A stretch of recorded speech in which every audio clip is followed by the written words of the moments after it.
Olá, turminha, tudo bem, gente? Um bom dia, uma boa tarde, uma boa noite. Eu não sei o horário que vocês estão vendo, mas a aula hoje é sobre Guerra Fria. Guerra Fria, essa unidade temática ela é muito vista no nono ano, né? É matéria específica do nono ano, porém ela é muito revisada no terceiro em escolas que têm o pré-vestibular. Essa aula é para o nono ano aí do Colégio Liceu. E eu quero dizer para vocês que é uma aula que eu gosto muito. Então, como a aula de Vargas, como a aula de Segunda Guerra Mundial, eu dividi em duas etapas, essa também dividi em duas. A primeira a gente faz uma exemplificação, a gente faz todo um processo de o que seria e uma conjuntura que aconteceu toda essa performance aí da Primeira Guerra Mundial. Não, da Guerra Fria. Peguei vocês. Então vamos lá para todo esse desdobramento que ocorreu mediante todo esse processo. Vamos lá. Era uma disputa e foi uma disputa de caráter ideológico. Ideológico a fim de quem que ia liderar o mundo, o poder mundial. Então, o poder mundial ele foi fragmentado entre os Estados Unidos e, do outro lado, a União Soviética. Isso logo aconteceu após o fim da Primeira Guerra Mundial. Então, fim da Segunda Guerra Mundial, desculpa. Então, teve vários conflitos aí, a presença de disputas ideológicas, né, das grandes potências, dos Estados Unidos, da União Soviética. Essas duas queriam pôr à tona quem seria mais poderosa e quem que poderia conter e ter por si próprio a hegemonia política, econômica e militar do mundo, né? A União Soviética implantado aí o seu poder socialista, né? Tentando expandir essa ideologia para outros países, a fim de objetivo de alcançar um número máximo baseado na economia planificada, né, no partido único, que no caso específico era o Partido Comunista Soviético, né? Então, um pouco aí eles falam, mas assim vai na concepção ideológica de cada um pouco com uma ausência democrática, e sim saiba mais sobre essa questão comunista, sobre essa questão socialista, vocês retomarem aí algumas aulas aí de Karl Marx, né?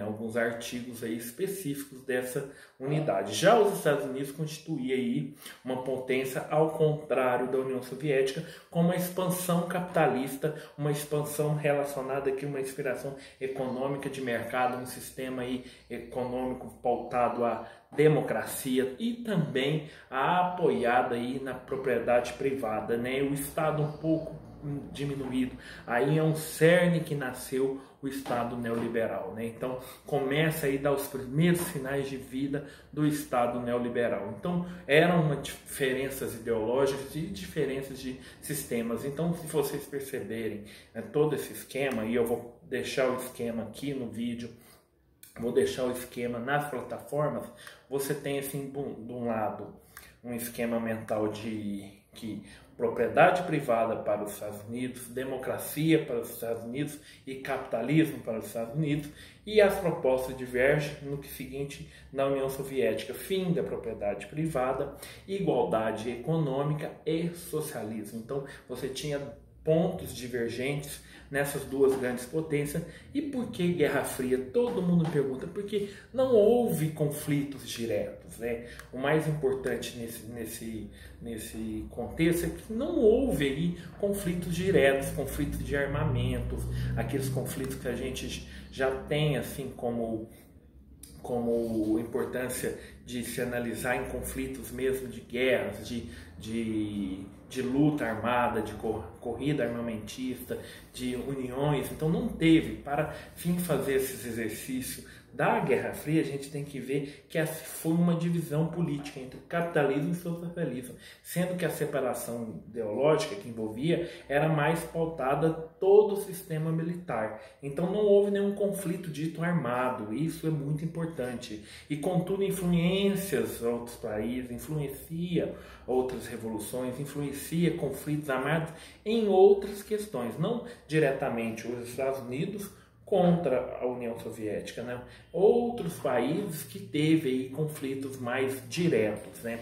Durante os anos, essas ambas potências aí queriam mostrar qual que era o seu papel fundamental no desenvolvimento mundial, no desenvolvimento econômico, social e tecnológico mundial, né? O presidente dos Estados Unidos na época era o Harry Truman, que lançou o Plano Marshall no intuito de ajudar os países o Plano Marshall era para ajudar os países que estavam enfraquecidos depois da Segunda Guerra Mundial, né? O chamado Plano Marshall, por meio de empréstimos de juros juros abaixados, né? E os juros oferecidos posteriormente. Então, a potência alcançava o seu empréstimo e com isso eles depois partiriam aí ao pagamento de juros, né? Dessa maneira, a União Soviética, como resposta, sabe o que ela fez? Desenvolveu o Comecon, então Plano Marshall nos Estados Unidos, um empréstimo para aqueles países enfraquecidos da Segunda Guerra, e o Comecon era o plano econômico da União Soviética que viabilizava apenas seus aliados a adquirir aí um plano mais socialista, né? Então, ao final da Segunda Guerra Mundial, é importante foi um dos países que mais saíram no prejuízo, novamente repetindo aquilo que aconteceu na Primeira Guerra Mundial, foi a Alemanha, né? Então, por isso, altos interesses aí acabou abrindo mais abertura para empréstimos também. Mas só que tinha um muro dentro de Berlim, né? Então tinha um muro onde se dividia um lado da Alemanha Oriental e o outro lado da Alemanha Ocidental. Então, esse tempo aí, é bom vocês mencionar isso, porque dentro da Alemanha ficou algo divergente, né? Ela ficou dividida dentro desse contexto todo, né? A Alemanha Oriental era a República Democrática Alemã, sob influência socialista, e a Alemanha Ocidental, a República Federal Alemã, influenciada pelo capitalismo americano, né? A partir dessa divisão aí, chamou-se aí de Muro de Berlim, né, em 1961, né, e o cidadão impedindo que esse cidadão que morasse na Oriental não entrasse na Ocidental e nem o do Ocidental entrava na Oriental, né. Mas, porém, lembretes que é muito bom a gente falar aqui, isso é muito lidado no campo geográfico, né, no campo da geografia, algumas divisões e algumas organizações que foram surgindo aí. Lembrete esse que a gente depois vamos retomar com calma a todos esses lembretes. Tem a OTAN, né, a Organização do Tratado Atlântico, foi desenvolvida pelos Estados Unidos e seus aliados para manter alianças militares e sempre unidas, né? A OTAN tem esse intuito, né? Caso ocorresse algum ataque da União Soviética contra os Estados Unidos. A OTAN, os Estados Unidos, trouxe contigo alguns países, e cito esses: Estados Unidos, Canadá, Itália, Bélgica, Alemanha Ocidental, Holanda, Áustria, Dinamarca, Inglaterra, Suécia e Espanha. Já do outro lado, se tinha a OTAN, que é o Tratado do Atlântico Norte, do lado da União Soviética tinha o Pacto de Varsóvia, né, que justamente ele tinha o mesmo objetivo. Então, para vocês verem, do lado da OTAN, para que forças militares tivessem já de empreita, né, como diz aí no ditado popular, para um segmento ataque soviético. Do outro lado, você tinha um Pacto de Varsóvia, que você tinha a União Soviética, Polônia, Cuba, Alemanha Oriental, China, Coreia do Norte, Iugoslávia, Tchecoslováquia, Albânia, Romênia, também de um certo lado esperando aí, caso um ataque americano. E muito bom a gente fazer uma mensuração desses conflitos, que os conflitos indiretos eles foram muito importantes nesse processo, né? Foi a Guerra da Coreia, né, de 1950 a 1953, né? A Coreia do Norte contra a Coreia do Sul, então tem um dado específico, uma unidade específica para a gente discutir esse conflito, né? Apoiados aí a Coreia do Norte pela União Soviética e a Coreia do Sul apoiados pelos Estados Unidos. A Guerra do Vietnã, de 1959 a 1975, né?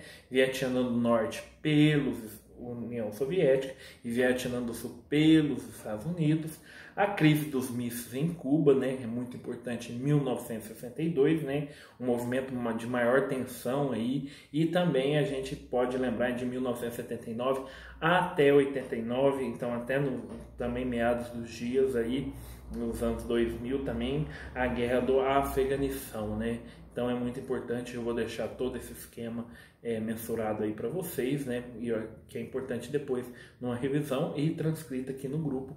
E eu quero que vocês se inscrevam aí no grupo Professor Google, né? E é muito importante a gente mencionar essa divisão do Muro da Alemanha, né? Que Berlim ficou dividida e essa concepção social ela vem infligir muito aos cidadãos alemães, né? Então isso, para quem quer se aprofundar nesse tema, tem um filme que retrata muito isso, que chama Adeus Lenin, né? Que fala aí dessas determinações democráticas, essas determinações também um pouco da Alemanha Oriental, como culturalmente, com a sua queda posteriormente, ela sofre aí umas questões culturais, as questões sociais, né, com a abertura aí para o capitalismo, né, essa queda desse muro é muito importante a gente lembrar todo esse conflito ideológico aí entre Estados Unidos e União Soviética, né, então essas divisões que tem em todo o contexto, né? Então, resumo da ópera, você tem os Estados Unidos com o capitalismo e a OTAN, né? E o Plano Marshall, um plano de empréstimos aí para todos aqueles que estavam fora aí e prejudicados com a Segunda Guerra, mas que participassem aí da OTAN, eles tinham aí uma garantia de empréstimo aí para os Estados Unidos manter essas nações aí firmemente presas a eles, né? E do outro lado você tinha o comunismo aí da União Soviética com o Pacto de Varsóvia, né? Também o intuito de garantir e de acolher os seus iguais, e a Comecon, que também é um tratado aí referente aos Estados Unidos, né? Então é muito importante a gente lembrar e ter isso como mente. E como que foi esse fim, né? Fica para a próxima aula, mas resumidamente a gente tem aí um momento muito interessante da história, uma história mais contemporânea, uma história mais dos tempos atuais, né? Então não muito longe, parece que aconteceu agora há tempos, né? Então, assim, eu sei que vocês novos estão assistindo, alguns mais velhos vão assistir, sabem que esses momentos foram significativos para a nossa história. E é importante a gente ter a relevância desse momento e a construção historiográfica de tudo isso, né? Eu acho que a construção histórica ela é muito mais importante do que propriamente os fatos em si, né? Os fatos em si é apenas aquela punção e a consequência de tudo aquilo. É importante a gente lembrar, né, que todo esse material, todo esse contexto aí, a gente tem de livre acesso, porém quando há muitos e muitos anos foram se passando, né, houve aí uma contradição referente à interpretação dessa Guerra Fria, né? Então, por certo lado, vamos dar a razão para os Estados Unidos, ou por outro lado, vamos dar razão para as questões soviéticas, né? Então, todos eles tiveram a sua importância aí nesse contexto histórico-cultural aí de história geral, né? Que é o lado específico dessa matéria.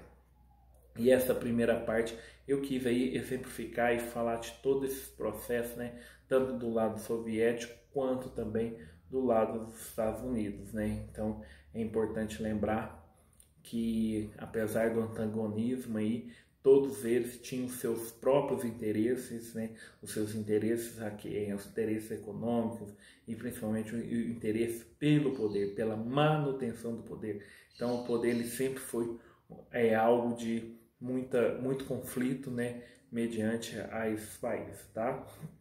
E para vocês que ficam, um grande abraço e se inscrevam aí no meu canal, é muito importante. É importante que vocês comentem, o material está todo aí, todo exemplificado aí na transcrição do vídeo e também nas nossas plataformas. Então é muito importante a gente ter todo esse material também para servir como base de estudo para vocês, tá bom? Fica a segunda parte para ser gravada posteriormente. Fiquem com Deus. Beijo do Google.